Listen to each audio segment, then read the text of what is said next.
الحمد لله وكفى وسلام على عباده الذين اصطفى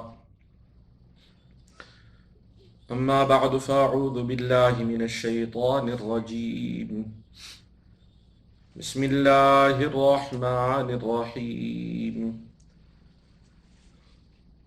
وإذ ابتلى إبراهيم ربه بكلمات فأتمهن قال إني جاعلك للناس إماما قال ومن ذريتي قال لا ينال عهد الظالمين صدق الله العظيم. Ayat number 124 of Surat Al-Baqarah. The kalimat with which Ibrahim alayhi salam, Sayyidina Ibrahim alayhi salam, he was tested with by Allah subhanahu wa ta'ala. Ayat number 124 of Surah Al-Baqarah, Allah subhanahu wa ta'ala mentions that these kalimat, when Ibrahim alayhi salam, he was tested with them, فَأَتَمَّهُنْ, he completed them. He passed. As a privilege, Allah subhanahu wa ta'ala told Sayyidina Ibrahim alayhi salam, إِنِّي جَاعِلُكَ لِلنَّاسِ إِمَامًا, I'm going to make you a leader for mankind. In our day-to-day lives, whenever we find someone for a particular task, then we try to find someone that is good at the task. But if it is a very difficult task and great care is required, then good is not enough. Then we try to find the best. And if it is a task that we want soulless, that it will be done properly, in the 21st century we look for 5 stars, not just the best.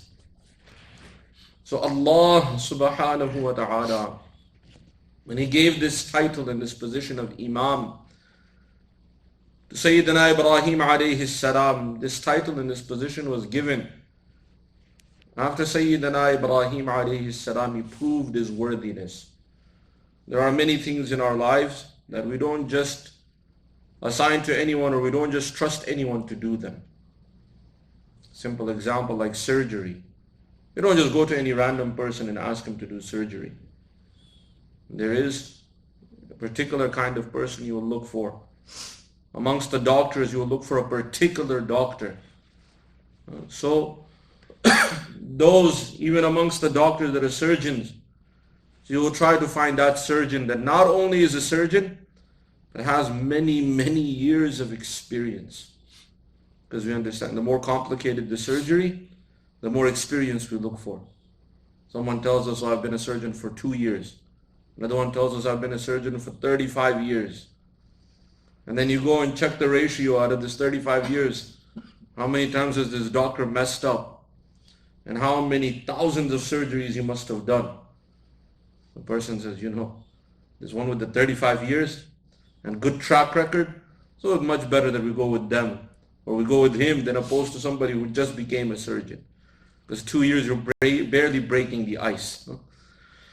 So similarly, certain things in human society, they're not given to anyone or to everyone. They're khas, very particular types of people. Once Sayyidina Ibrahim alayhi salam was given this position, Allah subhanahu wa ta'ala ordered the Anbiya alayhim salam to follow in the footsteps of Sayyidina Ibrahim alayhi salam. فَاتَّبِعُوا مِلَّةَ إِبْرَاهِيمَ حَنِيفًا, then follow the millat of Sayyidina Ibrahim alayhi salam. Even Rasulullah sallallahu alayhi wasallam, he has been commanded in the Quran to follow the millat of Sayyidina Ibrahim alayhi salam. In the qissa of Sayyidina Ibrahim alayhi salam, when it came to completing the tasks, Sayyidina Ibrahim alayhi salam, he gave da'wah to his whole qawm, his whole nation. They were not ready to listen to him. He tried to make them understand the baseless aqaid and beliefs that they had, that these were wrong, and that they should not believe in the power of stars or planets or moon or sun or these celestial bodies. In reality, they don't have any power, they have nothing to do with human society or human life. The people had associated or given association to these items or these particular celestial bodies, but had also devised a way to try and contact these celestial bodies. They had made certain idols to represent particular celestial bodies, the sun, the moon, the stars, the planets. They had many, many idols. And the people would worship these idols and have very firm yaqeen and conviction in the power of these idols. Shaitan is very, very clever, how he misleads mankind. And he takes mankind on a very, very dark path. Allah subhanahu wa ta'ala tells us in Surah Al-Baqarah, Allahu waliyyu alladhina amanu yukhrijuhum min al-dhulumati ila al-nur. Allah subhanahu wa ta'ala, He's the protector of the believers, He's the friend of the believers.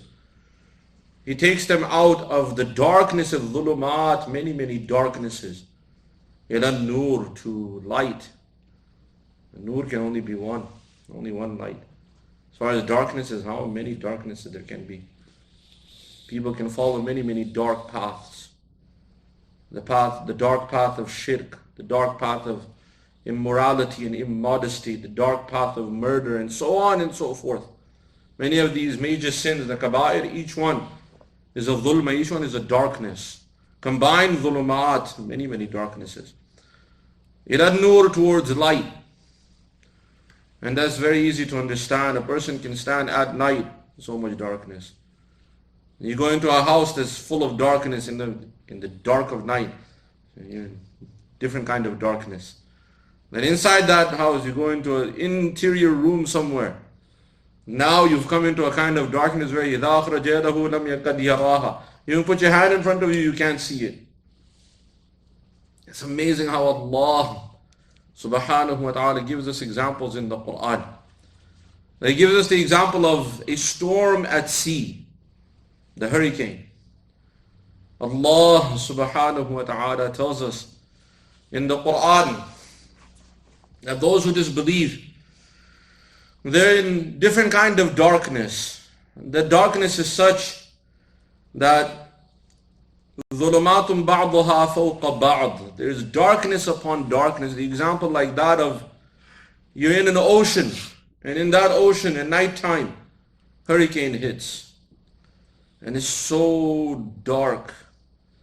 Allah subhanahu wa ta'ala gives an example of that darkness. إِذَا أَخْرَجَ يَدَهُ لَمْ يَكَدْ يَرَاهَا. If you put your hand in front of you, it's like you can't even see your own hand. What an amazing example. Sometimes we don't have, may Allah subhanahu wa ta'ala forgive us, we don't have time to reflect on the ayat of the Quran, Sometimes the words of the Quran. This hand, mashallah, Allah subhanahu wa ta'ala in this 21st century has given us understanding of eyesight. So you have somebody who needs glasses to see far away. And then you have the opposite. You need somebody who needs glasses to see something in front of them. So, what is amazing is that when you go to the eye doctor, for those who've been to the eye doctor, me being one of them since you can tell. So, they tell you follow this pen. And they move the pen to the distance of your arm length. And Allah subhanahu wa ta'ala is using the hand because that's how we can gauge eyesight. Somebody who's nearsighted, so they will put their hand here and they can see. Or when they're reading, you will tell you to use their hand, they bring it close to their face. And somebody who's farsighted, even you put like this, they have to just to see. Because their arm's length is telling them where their vision is. Not only this, these body parts. They tell us in school when you're young that you only have 5 senses. Yes, and mashallah, everybody's memorized these 5 senses. Sight, smell, taste, hearing, and touch. Yes, mashallah, only 5 senses they say. But there are many more senses. Yes? So if you close your eyes, you can't see. And I tell you, touch your big toe. How do you know where your big toe is if you can't see? Or I tell you, touch your nose. How do you know where your nose is with the eyes closed? You can't see. So there is a sense of we know where our body parts are. This is also one sense. We're not going to get into all the senses, otherwise I might get in trouble if people say, this guy, he's telling us something that we were not shown. You might open your mind too much, So there's a joke for that, but I'm on camera. Anyway, so there are many, many senses there. Just to make sure that they are shared with everyone, because if you're sensing something that is not shared with everyone, there might be something wrong. Anyhow, many of these senses, one of those senses is knowing where our body parts are at all times. But there are certain conditions. And Allah subhanahu wa ta'ala in the Quran mentions one condition. The condition of extreme darkness. Allah subhanahu wa ta'ala mentioned the sahab, the clouds coming. So much so that they create a different type of darkness. And at that time a person's afraid for his or her own life. And in that condition, you don't even know where your own body parts are. It's so dark. Even you're trying to see with your hands, you touch something, you don't know what you're touching. And that only those who experience, there's something only experiences can teach you. Those who have experienced that understand what this Quran is talking about. But Allah subhanahu wa ta'ala is giving us this example, that there are some people who are so deep in their kufr, they're so far gone in their disbelief, that you show them the greatest miracles, you show them the greatest signs, they still won't believe. Because they can't tell the difference. They're so in their darkness. But what is amazing about all of the darkness is that it takes one flashlight or one candle to remove even the darkest of situations. So that is why Allah subhanahu wa ta'ala has created nur as one. Light is only one. It only takes one light. And that's enough. But as far as shaitan, what does he do? Allah subhanahu wa ta'ala tells us in the same ayah, وَالَّذِينَ كَفَرُوا أَوْلِيَاؤُهُمُ الطَّاغُوتُ يُخْرِجُونَهُم مِّنَ النُّورِ إِلَى الظُّلُمَاتِ. As for those who disbelieve, so they are the friends of Taghut, which literally translates to idols, but they are the friends of shaitan. They're following shaitan. What does this shaitan do? He takes them out of nur, out of the light, and he puts them into the darknesses. So those who worship the idols, those who follow shaitan, no matter how much sense you try to talk to them, you can give them the greatest proofs, but even then, they will not be ready to accept. They don't even have common sense. You try your best, it doesn't work. So Ibrahim alayhi salam, Sayyidina Ibrahim alayhi salam, he made every effort to try and make his qawm understand using common sense. That these stars don't have any power, these celestial bodies, they don't have any power. They have their own movement. What business do they have with your life?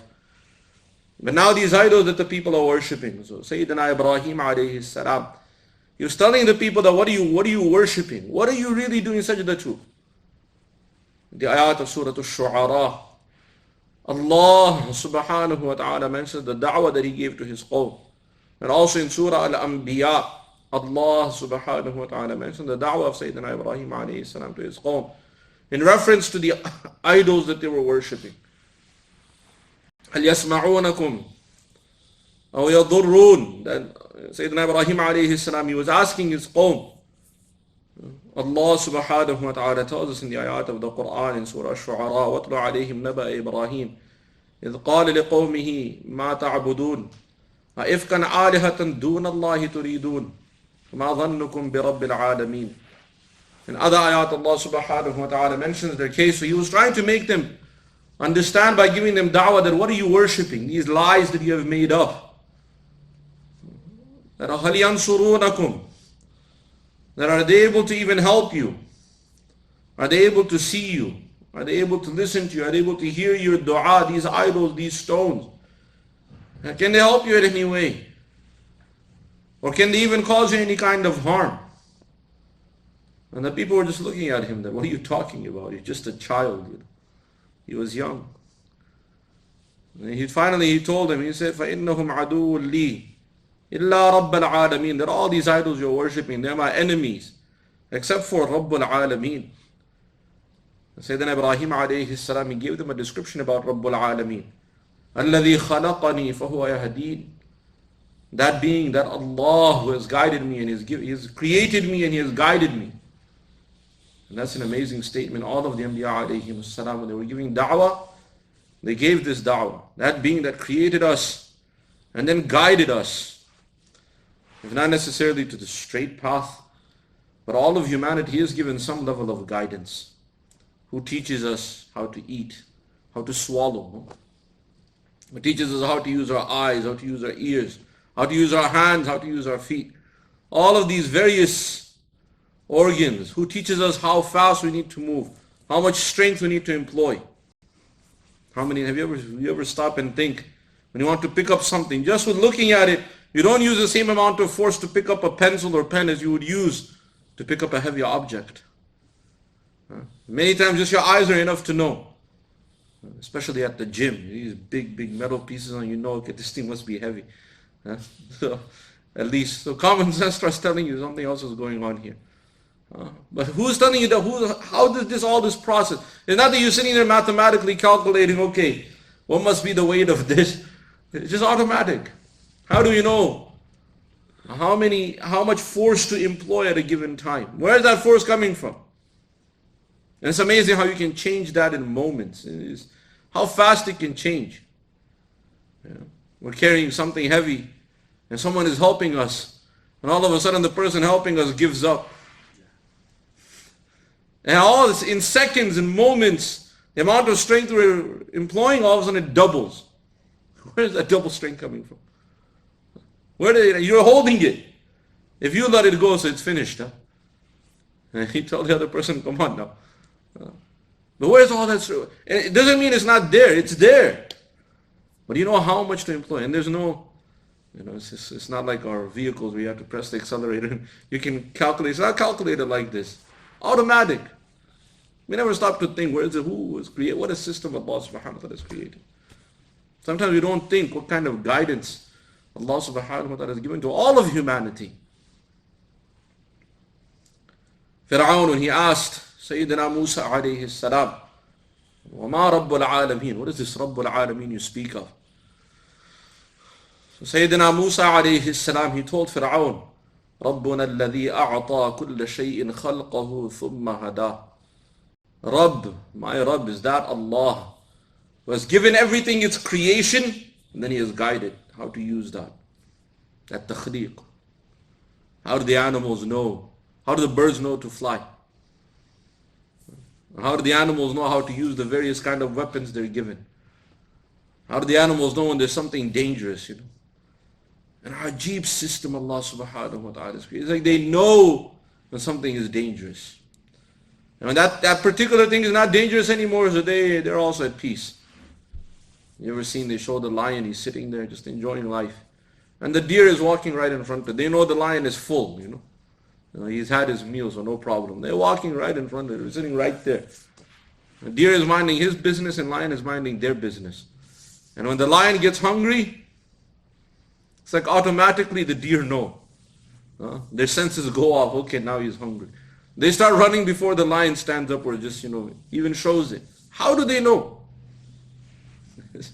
Who has given them this sense that now that same creature is sitting right there, who was just completely harmless at that moment, now he's hungry. And now the one or two start running, the whole crowd. They know, not one of them stops at what's going on. They all know, okay, something has happened. The air has shifted, So they know. Who has given them this sense? What is Rabb? We can understand Rabbul Alameen. الَّذِي خَلَقَنِي فَهُوَ يَهْدِينَ. Rabb is that being who has created me. And He has also given me hidayah, guided me. وَالَّذِي هُوَ يُطْعِمُنِي وَيَسْقِينِي is that being that gives me food to eat. And also gives me drink. Quenches my thirst. And Sayyidina Ibrahim alayhi salam, in a very beautiful way, he explained to his qawm, who's Rabbul Alameen, who's Allah subhanahu wa ta'ala. But his qawm was not ready to listen. They even asked Sayyidina Ibrahim alayhi salam that, are you joking around or are you serious? They thought he was a child just kind of playing a game. Kids play games. So they asked Sayyidina Ibrahim alayhi salam, in the ayat come in Surah Al-Anbiya, that are you serious or are you just joking around? And Sayyidina Ibrahim alayhi salam, he realized his qawm was not ready to listen. For a long time he was giving them da'wah, they were not ready to listen. So he told them, تَاللَّهِ لَا كِيدَنَّ أَصْنَامَكُمْ بَعْدَ أَن تُوَلُّوا مُدْبِرِينَ. He said, I swear by Allah that I am going to make a plot against your gods. Now you're not ready to reason, you're not ready to listen. So now, time to take action, time to make you understand. So the people had one festival day. They were all supposed to go out. And on this festival day, they had a picnic. And in this picnic, before they went for the picnic, everyone had a custom that they used to bring the best delicious food that they could cook. And they would bring that to the temple and put it in front of the gods. And then, midday they would go for their picnic. And during the festival, when people were busy, so their grand priest, or sheikh, or whatever you want to call, their grand leader, he was very smart. When he saw everybody was busy with their own picnic, so he used to slip away. And he would go to the temple and he would look at all the food and find the very tasty food. And he would eat it. And then quietly slip back to the festival. After the festival, towards the sunset time, when everyone would come to the temple, so they would go around and look whose food is eaten. And whoever's food was eaten, so that priest would stand up and say that this such and such person who made this food is blessed for the whole year. And everybody fell for such a grand scheme. So when they were ready to go for their picnic, they also invited Sayyidina Ibrahim alayhi salam. Sayyidina Ibrahim alayhi salam, when he was invited, he looked up. فَنَظَرَ نَظْرَةً فِي النُّجُومِ. So he looked up to the stars. And he knew that they were worshipping. The idols were connected to this. فَقَالَ إِنِّي سَقِيمٌ. And he looked at them and he said, I am sick. Sayyidina Ibrahim alayhi salam was not physically sick. But sometimes when there's somebody that is really bothering you, and you just had enough of them. Even in English we say, I am sick of you. It happens a lot with parents and children. This term is very common. Those should not be. I am sick of what you're doing. I'm sick of you. It doesn't mean literally that the person is sick, but just that. So Sayyidina Ibrahim alayhi salam, he told him, he said, Inni saqim, I am sick. Meaning I'm sick of what you people are doing. You don't understand. These idols can't do nothing. Anyhow, the people went. So Sayyidina Ibrahim alayhi salam, he went to the temple. This is in Surah Safat. فَرَاغَ عَلَيْهِمْ. He came, Sayyidina Ibrahim alayhi salam, he came to the idols. And he asked them, فَقَالَ لَا تَأْكُلُونَ. He asked the idols, why aren't you eating such delicious food is here? Why are you guys looking at it? It's going to spoil, What are you waiting for? Start eating. He knew they couldn't, speak. Then he told them, okay, wait here. Then Sayyidina Ibrahim alayhi salam went and he brought an axe. رَاغَ عَلَيْهِمْ ضَرْبًا بِالْيَمِينِ. And he started breaking one idol after another. And he left the big idol, And he put the axe on the big idol and he said, listen, when the people come back, tell them you got jealous that they were worshipping these guys. They should only worship you, okay? You got that? Okay, good. And he left. He knew they couldn't answer. So the people came. The priest, he beat the priest to the temple, okay? So the priest came quietly and he saw everything broken. He went back and he brought the people. He told them this something strange has happened. They all came and gathered. And Allah subhanahu wa ta'ala mentions in detail in Surah Al-Anbiya. And they started asking one another. قَالُوا مَنْ فَعَلَ هَذَا بِآلِهَتِنَا. Who has done this to our gods? To our idol. Who has done this to our gods? إِنَّهُ كَانَ مِنَ الظَّالِمِينَ. They must be an oppressor. So they were looking at one another and then some of them said, سَمِعْنَا فَتًى يَذْكُرُهُمْ يُقَالُ لَهُ إِبْرَاهِيمُ. There was one youth. He keeps talking about our gods, His name is Ibrahim. Bring him. So they brought Sayyidina Ibrahim alayhi salam and they asked him, أَأَنْتَ فَعَلْتَ هَذَا بِآلِهَتِنَا يَا Ibrahim. So Ibrahim, have you done this to our gods? So Sayyidina Ibrahim alayhi salam, he looked at them and he looked at the big idol. And he said, بَلْ فَعَلَهُ كَبِيرُهُمْ هَذَا. He said, you see that big one over there? He seems like he did it. فَاسْأَلُوهُمْ. Go ask him. He doesn't have a scratch on him. If he didn't do it, at least he saw who did it. Go ask that big one over there. He's a witness. His big eyes and he can talk to you. Go ahead and ask him. In kanu yantiqun, if you can get anything out of him, If you think you can make him talk and you can get something out of the big idol, he's standing there. He looks like he's the culprit. He's holding the axe. What more do you need, So they were looking at one another now. And he embarrassed them. They were looking at one another. Now what? How do we answer this?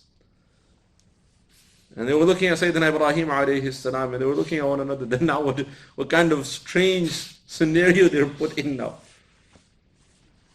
And Ibrahim alayhi salam, he showed them even logically that what you're worshipping has no power. And this is also the reality of all kufr.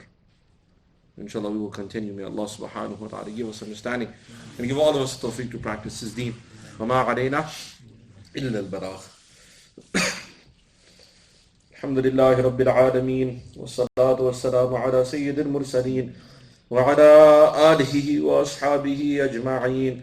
ربنا تقبل منا إنك أنت السميع العليم وتب علينا إنك أنت التواب الرحيم. اللهم نور قلوبنا بالقرآن وزين أخلاقنا بالقرآن ونجنا من النار بالقرآن وأدخلنا في الجنة بالقرآن. اللهم اجعل القرآن لنا في الدنيا قرينا وفي القبر مونسا وعلى الصراط نورا وفي الجنة رفيقا ومن النار سترا وحجابا. ربنا آتنا في الدنيا حسنة وفي الآخرة حسنة وقنا عذاب النار. سبحان ربك رب العزة عما يصفون وسلام على المرسلين والحمد لله رب العالمين.